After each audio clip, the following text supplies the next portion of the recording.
देखिए, आप पूजा पाठ खूब करते हैं, ईश्वर में बहुत श्रद्धा है आपको, लेकिन आपकी लाइफ में परेशानियाँ आती रहती हैं। कुछ ना कुछ समस्या आपकी लाइफ में चलती रहती है, क्या कारण है? नमस्कार, मैं रीता, रेकी मास्टर हीलर। देखिए, आज मैं जो बातें बता रही हूँ आपको, ये बातें आपको तभी सही लगेंगी और तभी आप ये वीडियो भी देख पाएँगे, जब ईश्वर की मर्ज़ी होगी, आपकी नियति में लिखा होगा बदलाव, तो ही आप मेरी बातों को सही तरीके से समझेंगे और उनका पालन करेंगे। देखिए, आप पूजा-पाठ खूब करते हैं, ठीक है? और आपको ईश्वर में श्रद्धा भी बहुत है, लेकिन परेशानियाँ आपकी लाइफ में आती ही रहती हैं, कुछ ना कुछ समस्या आपकी लाइफ में चलती रहती है। तो जो मैं बातें बता रही हूँ, इनको अच्छे से आप समझ लीजिए और यही सत्य है। देखिए, पूजा-पाठ करने के बावजूद जिनकी लाइफ में परेशानियाँ आती रहती हैं या कुछ न कुछ परेशानियाँ चलती रहती हैं, तो उनके सिर्फ़ और सिर्फ़ 2 ही कारण होते हैं। नंबर 1 पहला कारण कि आप पूजा-पाठ करते हैं तो ईश्वर की नज़र आपके ऊपर है, ठीक है? तो आपके पूर्व जन्मों के कर्मों का पोर्टल खुल चुका है, ठीक है? तो वो कर्म आपके जलाए जा रहे हैं, ठीक है? और यदि ऐसा नहीं है, तो आपकी परीक्षा ली जा रही है। आपको ऐसी जगह पर ईश्वर पहुँचाना चाहते हैं, जहाँ हर एक इंसान नहीं पहुँच सकता है। तो आपकी परीक्षा ली जा रही है कि आप समर्थशाली हैं कि नहीं हैं, ठीक है? इन 2 कारणों में से तीसरा कोई कारण नहीं हो सकता है, ठीक है? देखिए, कहीं भी यूनिवर्स में कोई भी नाइंसाफ़ी करने के लिए नहीं बैठा है आपके साथ। किसी को मज़ा नहीं आ रहा है आपके साथ अन्याय करके, ठीक है? सिर्फ़ और सिर्फ़ यही 2 कारण होते हैं जिनकी लाइफ़ में पूजा-पाठ करने के बावजूद परेशानियाँ आ रही हैं, ठीक है? उनके प्रारब्ध के कुछ ऐसे कर्म हैं कि भगवान की अब नज़र आपके ऊपर है, तो आपको शुद्ध करने के लिए, आपको साफ़ करने के लिए आपके पिछले कर्म जलाए जा रहे हैं, ठीक है?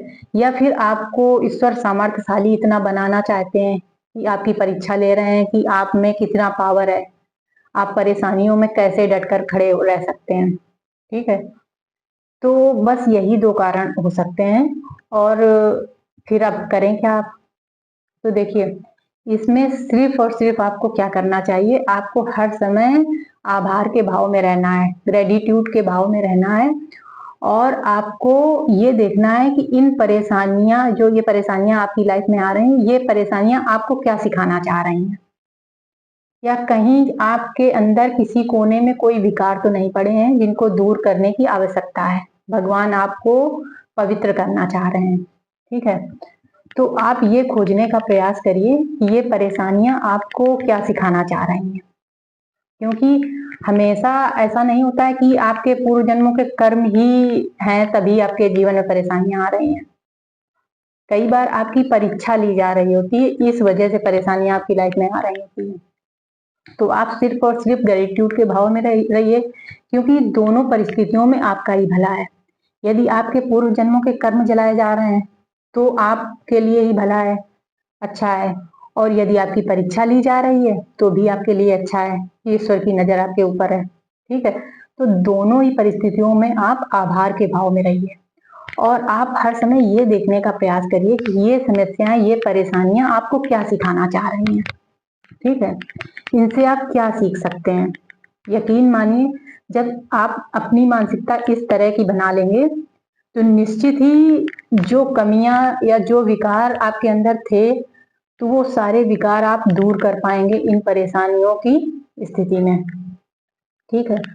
तो आप दुखी ना होकर साक्षी भाव से समस्याओं को, परेशानियों को देखिए और खोजने का प्रयास करिए कि ये समस्याएँ, ये परेशानियाँ आपको क्या सिखाना चाह रही हैं।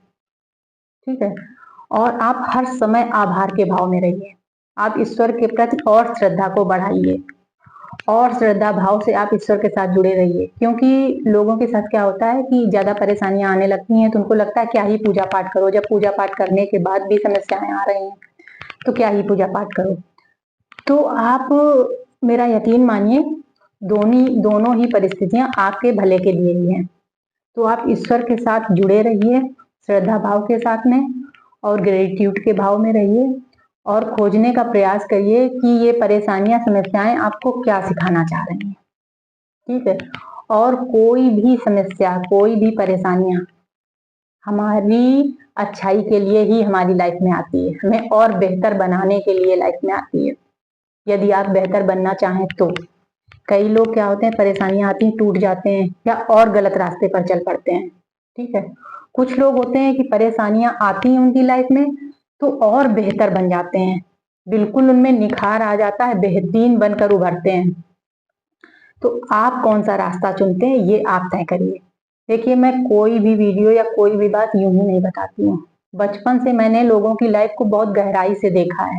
ठीक है, अपनी भी लाइफ को बहुत गहराई से देखा है, लोगों की लाइफ को बहुत गहराई से देखा है, और इतने ही जीवन में मैंने बहुतों को बनते और बहुतों को बिगड़ते हुए देखा है।